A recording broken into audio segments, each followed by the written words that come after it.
2, 3.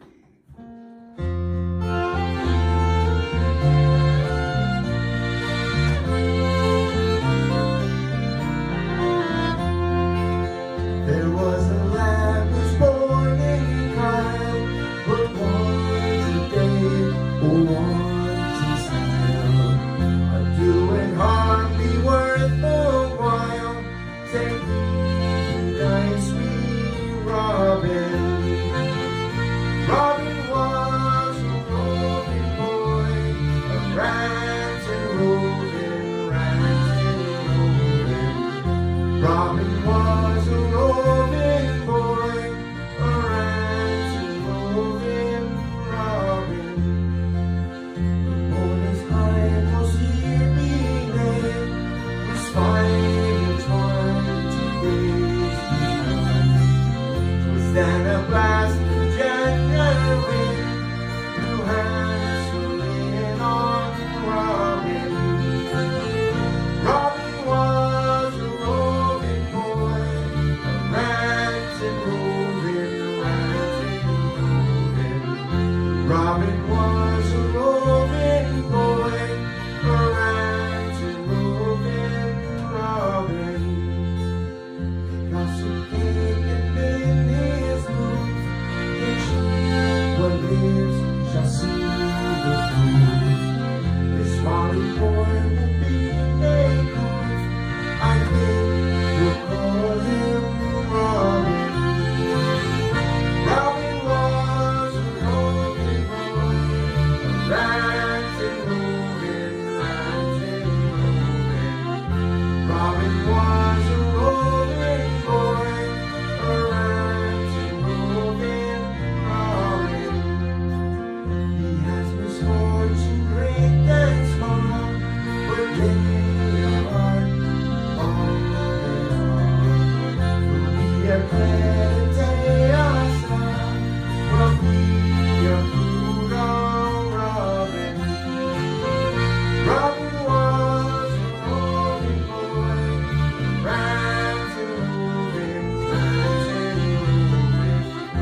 Robin was a roving boy, a ranting, roving Robin.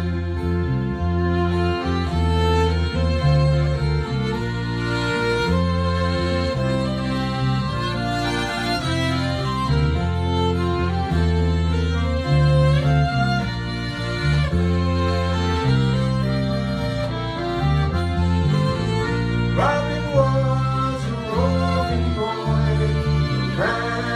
roving boy, ranting, roving, Robin was a roving boy, a ranting, roving Robin.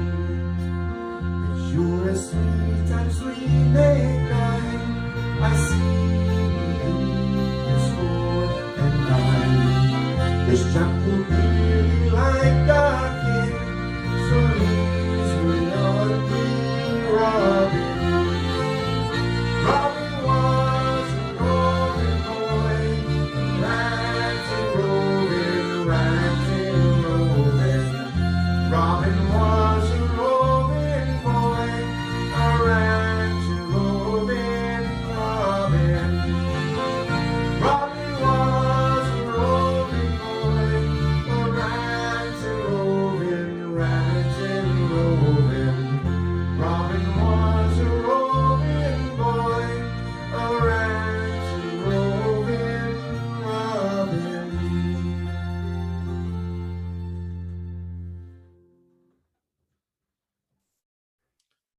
Welcome to a Burns night at the Rosenbach, everyone, in which we celebrate the birthday of the great Scots poet Robert Burns. And that music you heard before we started was a Burns song, Rantin' Rovin' Robin, performed by the Kennedys and Friends. Paul Kennedy is here tonight. We'll talk little bit later. And I want to thank, first of all, our generous sponsors for this program, James and Jeannie Murphy, very dear friends of the Rosenbach and great supporters of all that we do here. I'm always so appreciative of the support James and Jeannie show for us. Thank you both. And a reminder to all of you out there that if you would like to help support the Rosenbach, either by donation or becoming a member, that would be greatly appreciated. Your support helps us care for our collections, like our magnificent Robert Burns materials, and also helps us bring more programs like this to you. So you can go to our website and find the donate page and or become a member. And thank you so much. On with the show tonight. I am Edward G. Pettit of the Rosenbach. I'll be the master of ceremonies for the evening. And if you are in the audience, please say hello in the chat and tell us where you're watching from. We love seeing that in the chat, seeing where everybody comes from all over the world. And if you want to set your chat to everyone, then everyone can see that. The on Zoom, it's, you know, the default is host and panelists. So let me introduce you to all of our Burns Night party goers. Let's start with Elizabeth. First, we have our librarian, Elizabeth Fuller. Hello, Elizabeth. Welcome. Hello, Ed. Happy Burns Night.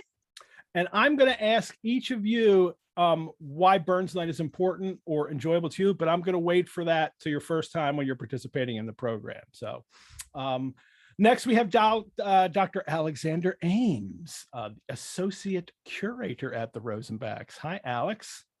Hello there. Happy to be here. Great, with that great harp next to you there. We'll be hearing some of that tonight, everybody. I can't wait. My favorite accessory. Awesome.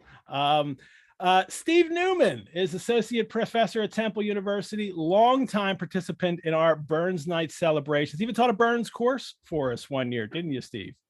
I did. It was great fun. It was great to see Paul, who was good enough to join us in that course. And it's lovely to see all of you here joining in a celebration that's happening in various time zones all around the world. So great. And what is that around your neck? Why, I'm so glad you asked, Ed. This was a medal presented to me by actually the amazing group that Paul Kennedy helps to run down in South Jersey. It is the South Jersey Celtic Society. It was a medal given to me, and Paul asked that I wear it, so I'm happy to indulge my vanity for giving the immortal memory of Robert Burns, which we'll be hearing later.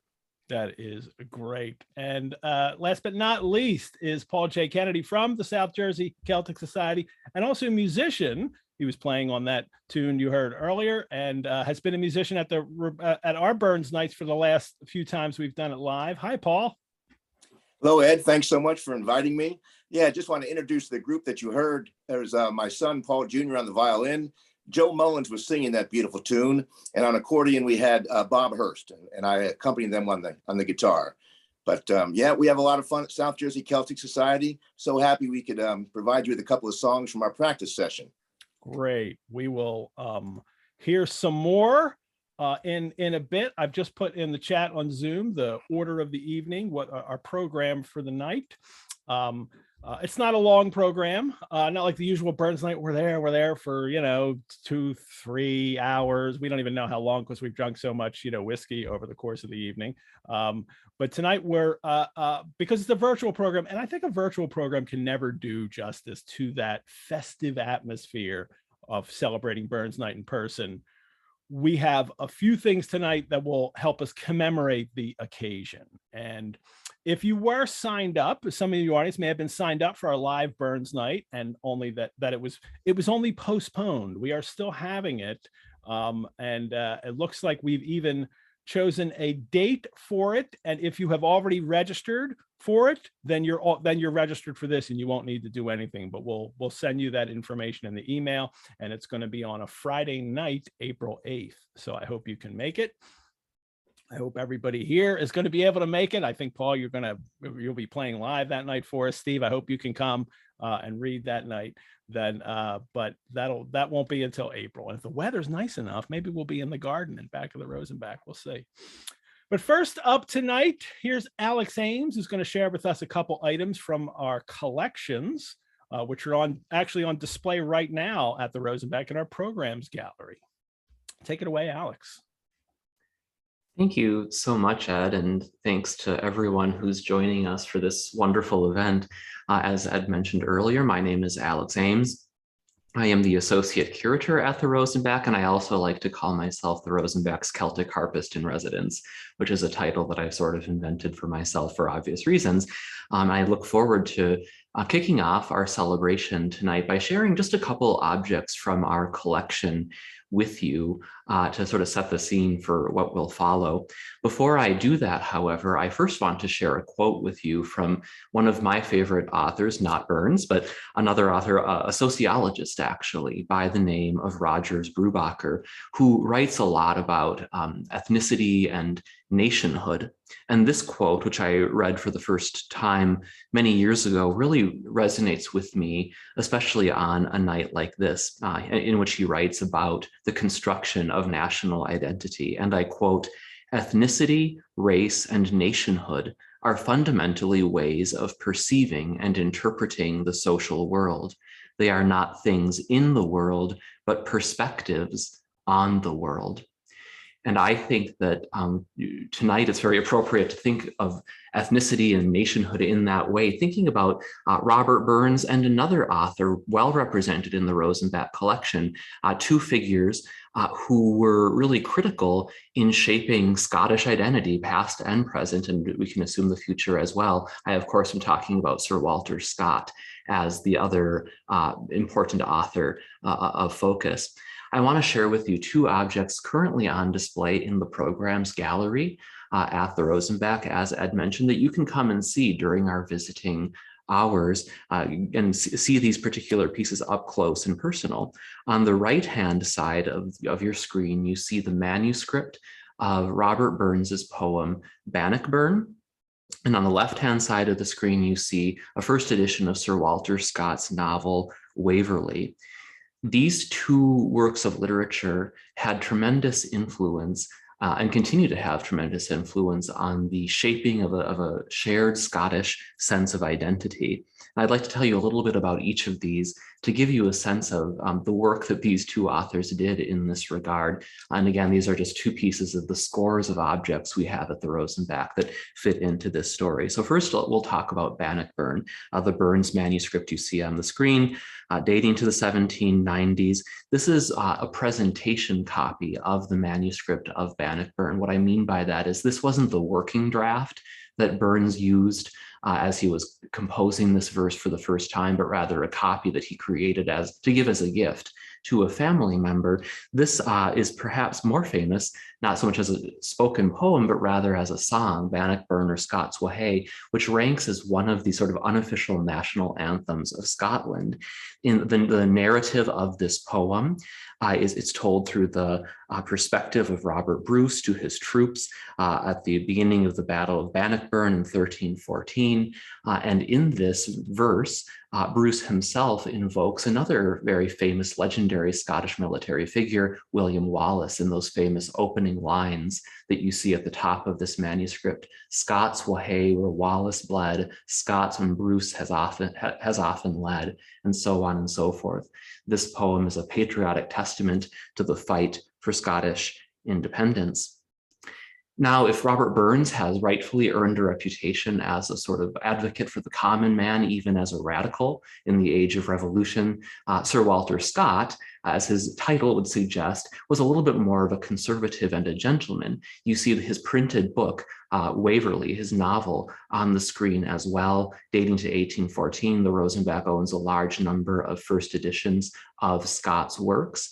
And in this particular book, a young English aristocrat ends up becoming entangled in the cause of Bonnie Prince Charlie, the Stuart pretender to the English throne. It's a very picturesque, romantic novel. It was a huge hit in the early years of the 1800s and really established Sir Walter Scott as a leading author in the United Kingdom and around the world at this time. It also played a key role in helping to construct a deep interest in the Scottish Highlands culture in the broader, in Great Britain and around the world as well. So these two works together are really important touchstones in how Scottish identity came to be perceived in the 1800s. And as we have mentioned already, both of these pieces are on display in our program's gallery at the Rosenbach for you to see and examine up close yourself. If you're interested in learning more about our collections, I really invite you to check out our Robert Burns Collections Guide. This is a document that my colleagues and I in the collections department created that gives a really thorough overview of our Burns holdings. I'm going to ask Ed to put the link to that document in the chat box so that you can follow that link and hold on to that URL to continue exploring the incredibly rich and really quite remarkable holdings that we possess at the Rosenbach, focused on Robert Burns. If you're interested in learning more about Sir Walter Scott and Waverley, I would like to invite you to listen to the first episode of the Rosenbach podcast titled The Celtic Muse, that being a quote from Scott's novel in which we give a little bit of a deeper analysis of that work of literature as well. So thank you very much. I hope that you've enjoyed this quick peek into the Rosenbach's collection, and I will look forward to playing harp for you a little bit later this evening. Thank you so much, Alex. I'm so excited at the Rosenbach getting to see these great collections that we have, and I love that we get to put some of them out for Burns Night every year. Next up is Paul Kennedy. He's going to introduce a video of his group playing a Burns song, and it's Willie Brewed a Peck of Malt. And I'm going to put the lyrics in the chat on Zoom so you can follow along and sing to your heart's content if you're watching. Paul? Thanks again, Ed. Yeah, this next song is one of our favorites. We generally do it as we introduce our brewers who brew the beer for our Burns supper. We have 2 or 3 brewers each year, and we always award the William Nickel Brewing Excellence Award to the favorite beer of the audience. So we sing this beer in honor of the song in honor of them. And it's basically about a story when Rob and Alan, that's Robert Burns and Alan Masterson, came to visit their good friend, William Nickel. And William Nickel was a home brewer, apparently. And in the title, it says, Willie brewed a peck of malt. To you home brewers, you know that a peck is about 14 to 16 pounds of malt, which makes 5 gallons of beer or 2 cases. So they must have had a good time. So we do ask our audience to sing with us on the chorus. So if you're up to it, please do so.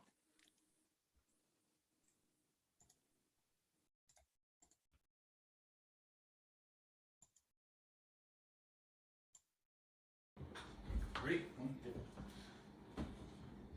2, 3, 4.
Willie Brew to peck 'em all. Thank you, Paul. That was great with you guys. Now, remind everybody of the musicians again.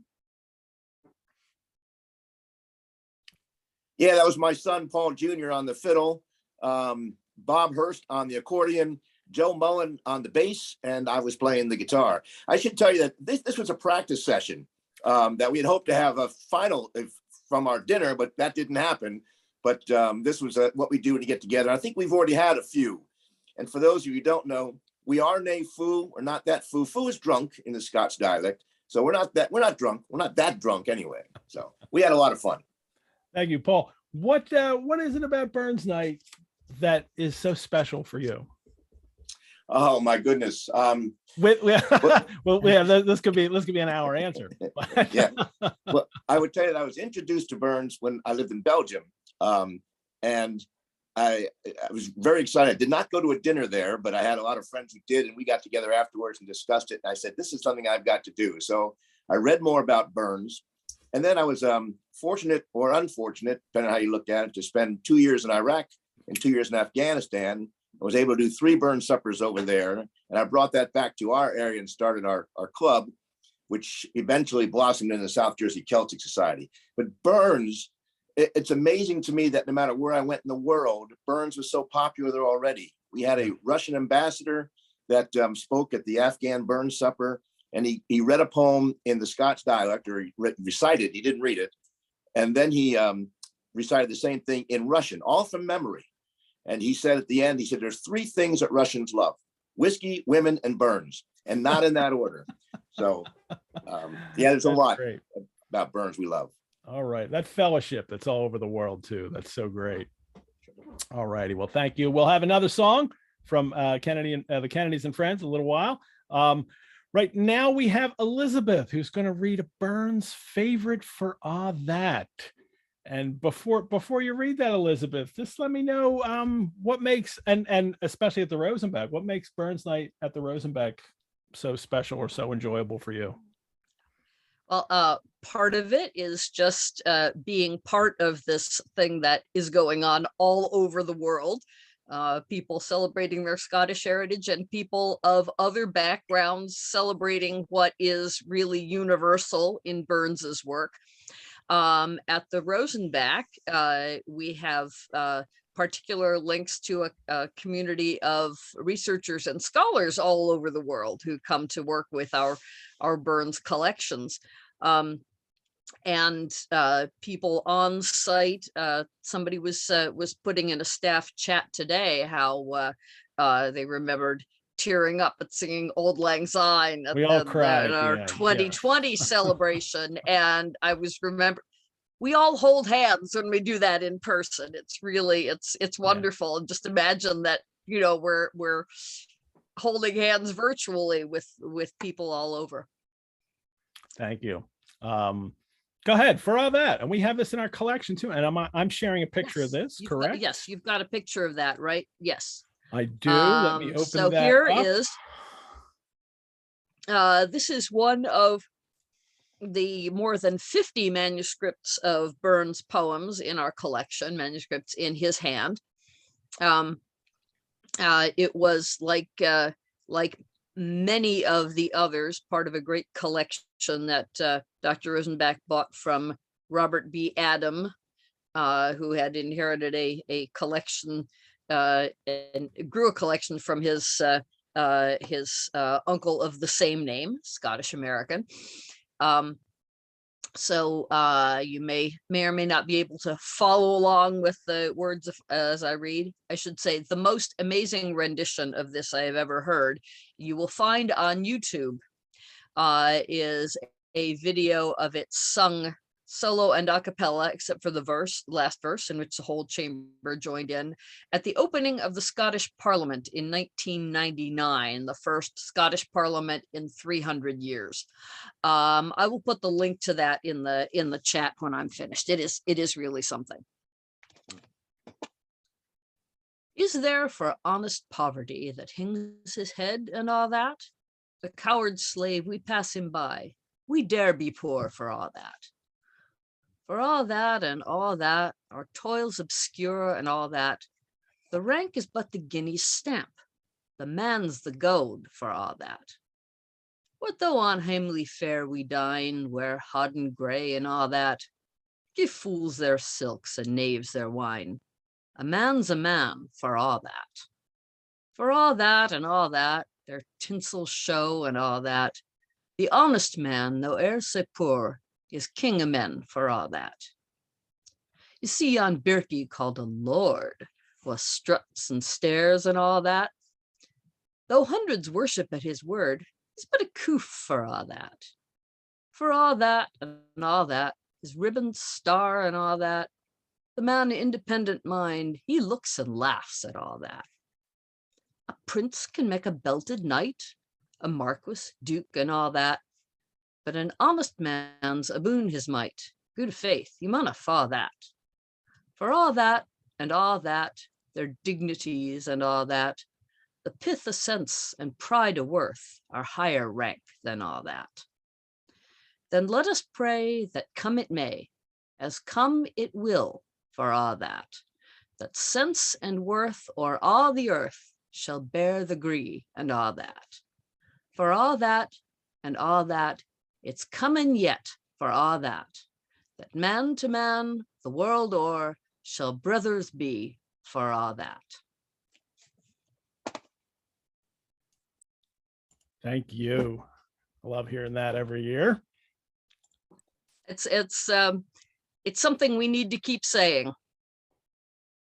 Yep, I agree. So thank you so much, Elizabeth.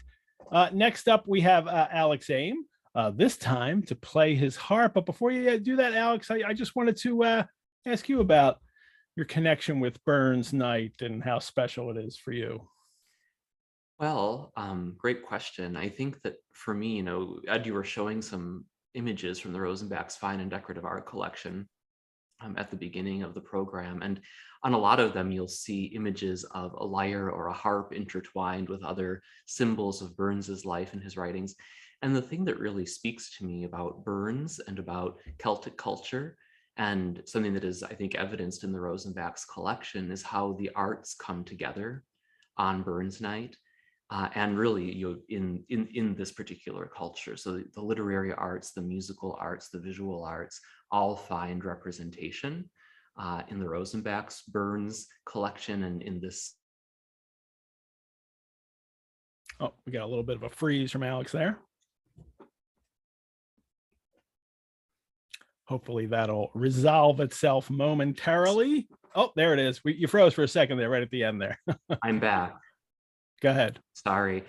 Just to conclude my point, I think that the arts really intertwine in a way in the work of Burns and in other Celtic artists as well that really appeals to me. Plus, I think it's a perfectly positioned holiday in January. We need it. Yeah. We all need a festive holiday. So good. All righty. I think you have to remember to switch to your original sound change there, and then we will hear. Remind me what we'll hear.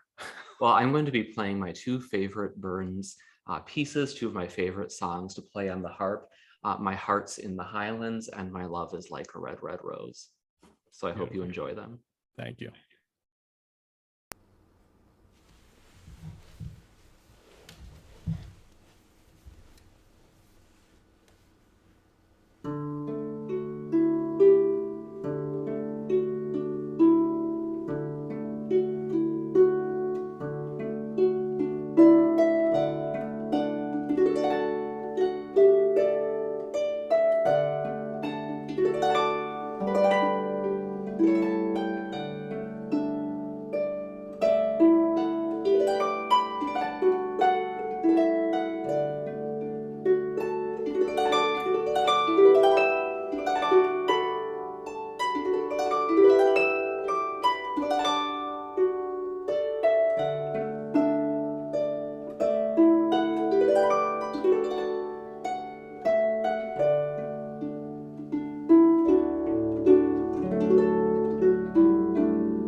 you. Well done. Boy, that's lovely. Thank you so much.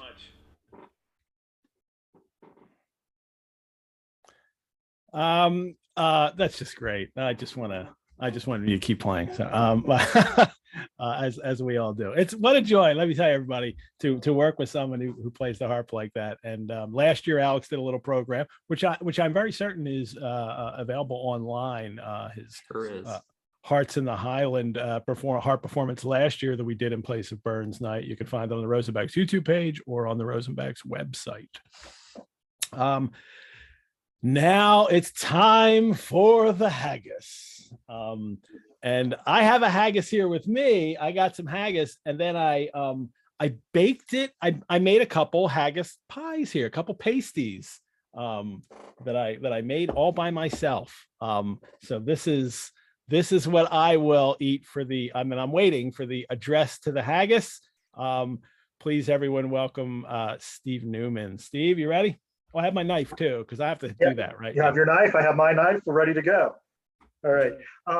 Just a brief note about this poem. It might feel like after that harping that we're going kind of from the sublime to the semi-ridiculous. But you know, to a haggis, I just want to say a little bit about the poem. It is in very, what we might say, broad Scots, very broad Scots, which befits it because it's about the Scottish national dish. And it's the kind of, you might say, the meat companion to the drink of Willie Brew to Peck 'em Out from Paul. And just to give you a sense of the shape of the poem, because the dialect is so thick, because the Scots is so thick, it starts off with an address to the haggis, right? The great chieftain of the puddin race. And then it just praises it, and it gives you a sense, and this is where the knife comes in, where a rustic, he imagines a rustic cutting into it. And then all of the country people at the dinner are competing with each other to see who can eat the most haggis, and their bellies are full to bursting at the end. And then the poem turns to imagine somebody who would prefer a French ragout Burns doesn't target English cuisine because I think it would just be too easy a target. So he goes after a kind of over-refined, just as in a man's a man for all that, a kind of over-refined, pseudo-aristocratic, somebody who would like that. And that person is the target of his scorn for the next couple of stanzas, as he imagines he's completely unfit for the kind of manly things that he should be able to do. And then the poem moves back out to a rustic who has been fed by haggis and is somebody you wouldn't want to meet on the battlefield. And the poem then concludes with a final thank you to the haggis. And one of the things, when Ed asked about what I love about Burns suppers, I mean, look, I'm a Jewish guy from Miami, right? How did I first come into contact with Burns? Probably from my dad, who's on this Zoom with my mom. Actually, he was an English professor. I probably came into contact with him at a Norton anthology that was on his shelf that I stumbled across. But the great thing, and I hope even this short program gives you a sense of his range as a poet, and also that he's a living poet, right? These celebrations that we have, I mean, Burns, you should study him. It pays off to actually look at his work very closely. But he's somebody, he's not removed, he's not far away, right? He's very present, and he's present around the world, and he's very accessible, even with the Scots. So that's one of the things I just love about the Burns Night Suppers, is it embodies a poet of worldwide stature and influence who is close to us, somebody we can relate to. So that's what I love about them. Anyway, without further ado, to a haggis. Fair fa your honest sonsy face, great chieftain of the puddin' race, abone them you tack your place, pinch, tripe, or tharn. Where'll are your wordy o' a grace as long's my arm? The groaning trencher there you fill, your hurdies like a distant hill, your pin would help to mend a mill in time of need, while through your pores the dews distill like amber bead. His knife, you go Ed, see rustic labor dight, and cut you up with ready sleight, trenching your gushing entrails bright like any dish. And then, oh, what a glorious sight, warm, reeking, rich. Then horn for horn, they stretch and strive. De'll take the hindmost on they drive, till all their well-swallowed kites belive are bent like drums. Then old Goodman, most like to rive, bethank it hums. Is there or a French ragout, or olio that would stow a sou, or fricassee would mak him spew with perfect scunner? Look down with sneer and scornful view on sic a dinner? Poor Del, see more his trash, as feckless as a withered rash, his spindle shank a good whiplash, his knee a knit, through bloody floods or fields to dash. Oh, how unfit! But mark the rustic, haggis fed, the trembling earth resounds his tread. Clasp in his bonny knee a blade, he'll make it whistle. Then arms and legs and head will sned like taps a thistle. Ye powers that make mankind your care, and dish them up their bill of fare. Old Scotland wants nae skinking ware that jopes in luggies. But if you wish her grateful prayer, gie her a haggis. Thank you. Thank you. That's the first time I've ever eaten a haggis live on the air. So there you go. This pasty turned out great too. And usually everyone, when at a Burns night dinner, the haggis is piped in, the bagpiper, pipes it in. And before we went live tonight, I made these in the afternoon, and then my wife heated them up in the oven for me. Did a nice little egg wash on top too, kind of crisp it up. They turned out really beautiful looking too.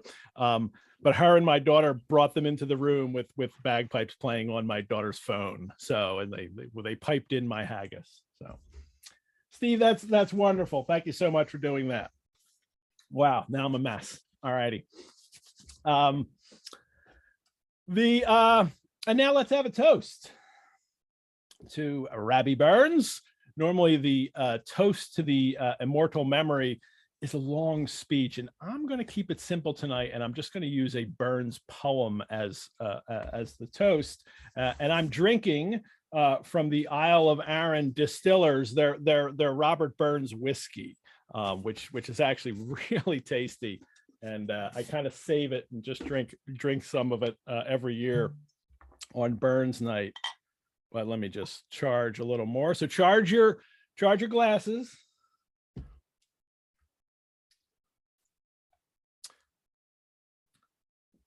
There's nane that's blessed of humankind, but the cheerful and the gay, man. Here's a bottle and an honest friend. What would ye wish for mair, man? Who kens before his life may end, what his share may be a care, man? Then catch the moments as they fly, and use them as ye ought, man. Believe me, happiness is shy, and comes not I when sought, man. To the immortal memory of Robert Burns, and to all of you, my friends, cheers. Oh, I tell you, every year, so good. When we had our Burns night last year, for those of you who were there in the audience, I'm sure some of you were, we had our whiskey curated by Tony Mahalik. And so we had the whole range of all the different kinds of scotch, you know, Highlands and Island and Speyside, and it was a really special event. And that will happen again when we do our live Burns Night celebration in April. So here again is Paul Kennedy to introduce our final song for the evening. And as Elizabeth mentioned earlier, if you've been to Burns nights at the Rosenbach in the past, this is when everybody joins hands and sings, and some of us cry.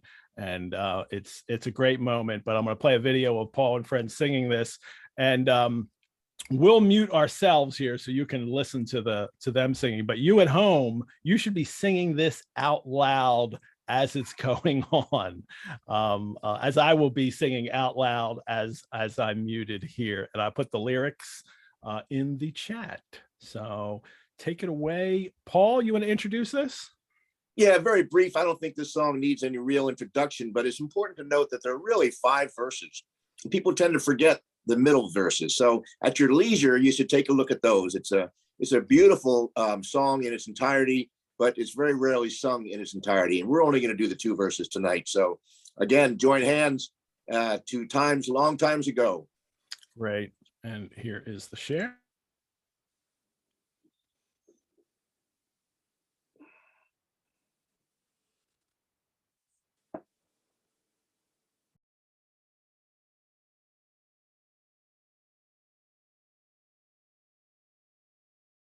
Should old acquaintance be forgot and never brought to mind?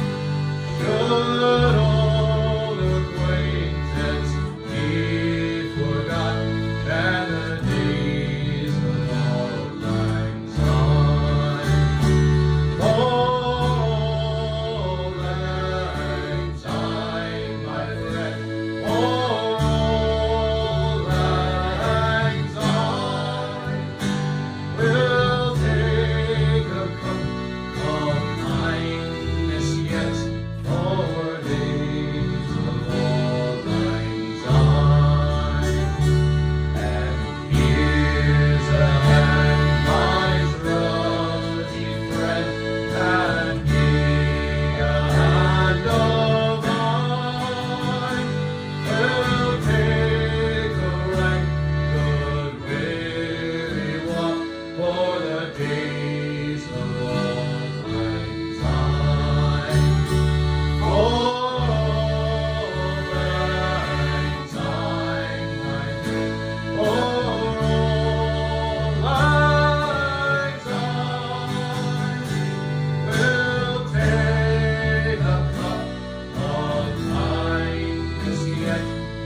That's so wonderful. We'll play that again at the very end over some images. You can hear that song again as we finish tonight in another minute. Well, everyone, Steve and Elizabeth and Alex and Paul, thank you for sharing this Burns night with the Rosenbach virtually this year. I hope you'll get to share it with me when we do it in person in April and every year that we do this. So thanks, guys. Thank you to Jim and Jeannie Murphy for sponsoring this program. Thanks, Jim and Jeannie Murphy, for sponsoring a program where I drink scotch and eat haggis. Like, can my life get any better? You both know I love you, so thank you. And all of our friends watching, thank you so much. Wishing you all a cup of kindness in the year to come. So thank you. Good night, everyone, and farewell.